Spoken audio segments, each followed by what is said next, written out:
Hi అండి, good morning. కోడిగుడ్డు ములక్కాడ పచ్చిరొయ్యల కర్రీ ఎలా ఉండాలో మీకు ఇప్పుడు చూపిస్తానండి. ముందుగా స్టవ్ ఆన్ చేసుకుని కడాయి పెట్టుకోవాలండి. వేరే చోట కూడా కడాయి పెట్టుకుని కడాయి హీట్ అయ్యాక ఆయిల్ వేసుకోవాలి. ఆయిల్ వేసుకోవాలండి.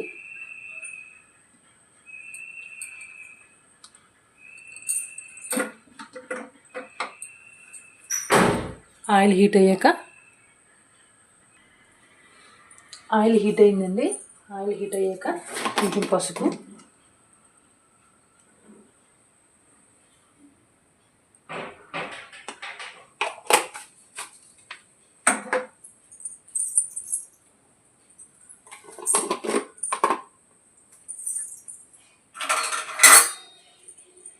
కొంచెం కారం వేయాలండి.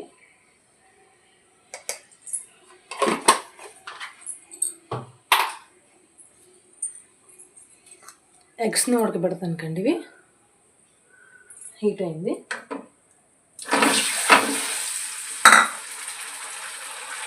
ఈ కడాయి హీట్ అయ్యాక ఆనియన్స్ వేసుకోవాలండి.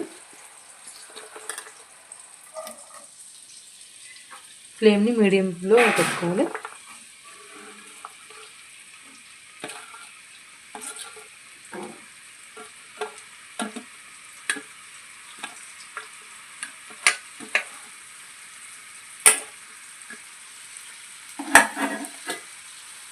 మీడియం ఫ్లేమ్లో పెట్టుకుని ఫ్రై చేసుకోవాలండి ఆనియన్స్ని.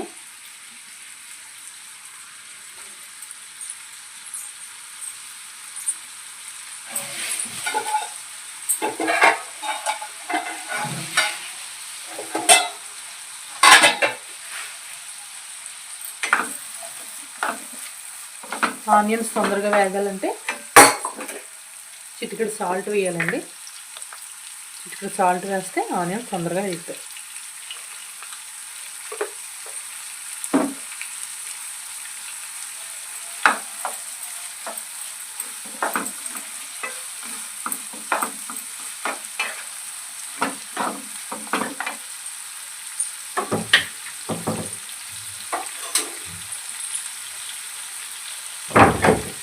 మనం ఎగ్స్ని కూడా బాగా ఫ్రై చేసుకోవాలి.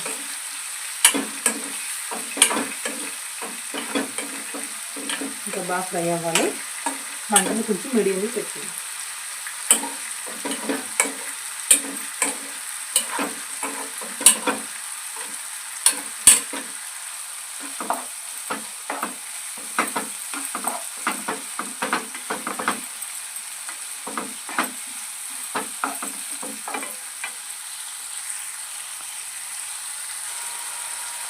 ఎగ్స్ బాగా వేగిపోయాయండి. వీటిని వేరే బౌల్లోకి తీసుకుని అదే ఆయిల్లో మనం శుభ్రంగా కడిగి వాష్ చేసుకున్న పచ్చిరొయ్యలను వేయాలండి. పచ్చిరొయ్యల్ని ఇవి మధ్యలో బ్లాక్గా లేయర్ ఉంటుందండి, అది కూడా తీసి శుభ్రం చేసుకోవాలి. శుభ్రంగా పసుపు ఉప్పు వేసి కడిగిన పచ్చిరొయ్యలండి. వాటిని కూడా నూనెలో మగ్గనివ్వాలి. ఇలా మగ్గనిస్తే అందులో ఉన్న వేస్ట్ నీచు వాసన పోతుందండి.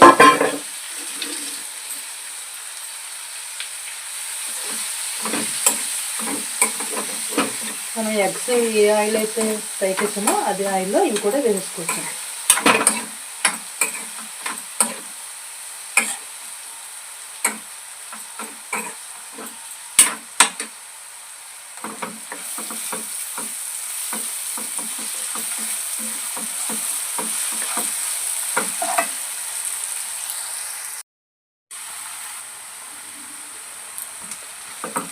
ఆనియన్స్ బాగా రెడ్గా వేగాలండి. ఆల్మోస్ట్ వేగిపోయినాయి.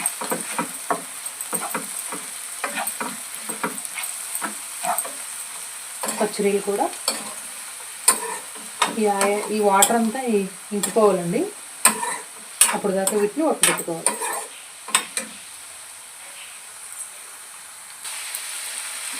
ఆనియన్స్ బాగా మగ్గిపోయినాయండి. ఇప్పుడు ఇందులో కొంచెం చిటికెడు అల్లం పేస్ట్ వేయాలి.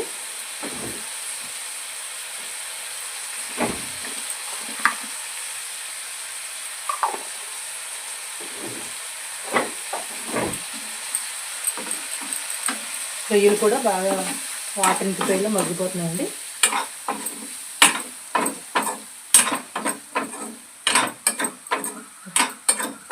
రొయ్యల్లోంచి వాటర్ వచ్చే వరకు కూడా ఉడకబెట్టాలండి పచ్చి రొయ్యల్ని. అప్పుడే రొయ్యలు బాగుంటాయి, టేస్ట్గా ఉంటుంది.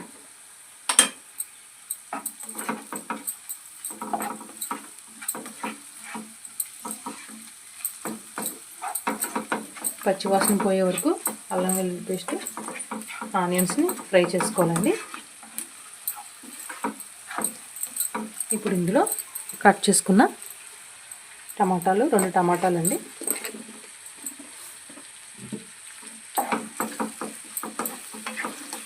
వీటిని కూడా బాగా ఫ్రై చేసుకోవాలి.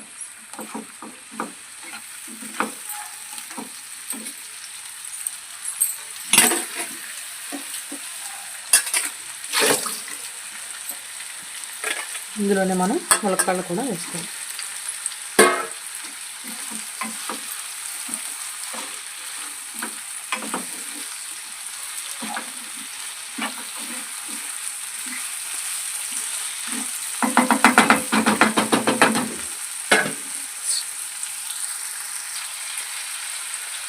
మగ్గుతున్నాయి కదండి. ఇప్పుడే మనం దీంట్లో రుచికి సరిపడా ఉప్పు వేసుకోవాలండి. కళ్ళుప్పు ఉంటే కళ్ళుప్పు, మామూలు ఉప్పు ఉంటే మామూలు.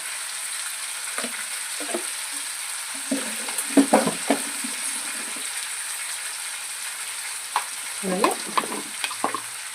రుచికి సరిపడా కారం వేసుకోవాలి.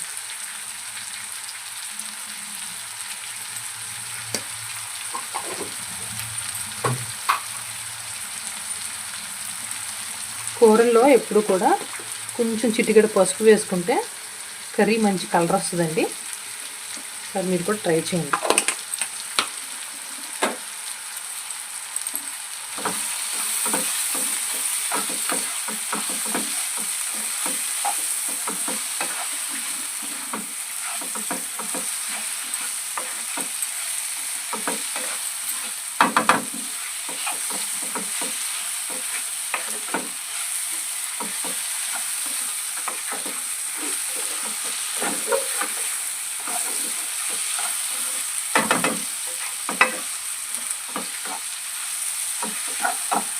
రొయ్యలు కూడా బాగా మగ్గిపోయినాయండి. స్టవ్ ఆన్ చేసుకోవాలి.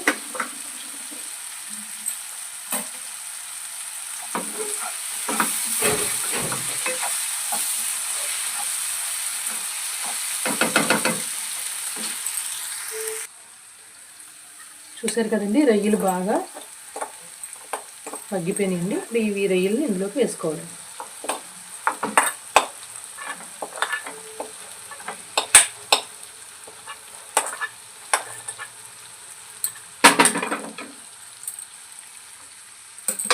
మనం ఎగ్స్ని కూడా యాడ్ చేసుకోవాలి.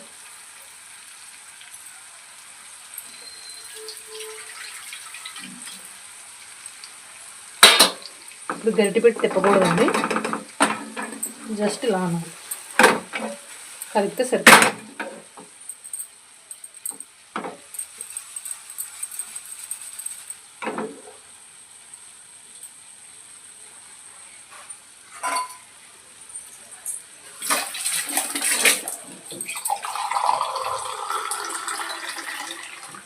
ఇందులోకి సరిపడా వాటర్ని యాడ్ చేసుకోవాలి.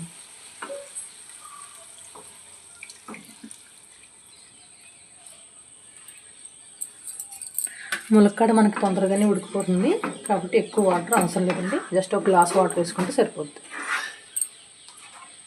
ఫస్ట్ కొంచెం మీడియం ఫ్లేమ్లో పెట్టుకుని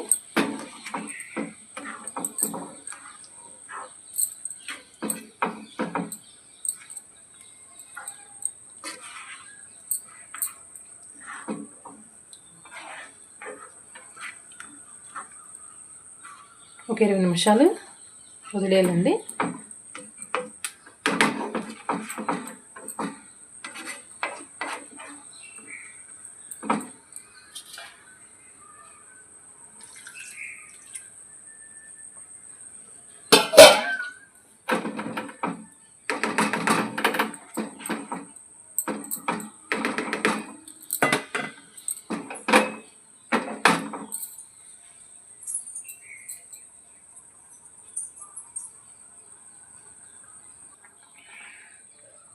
ఫస్ట్ ఒక 5 నిమిషాలు మీడియం ఫ్లేమ్లో పెట్టుకున్నాం కదండి.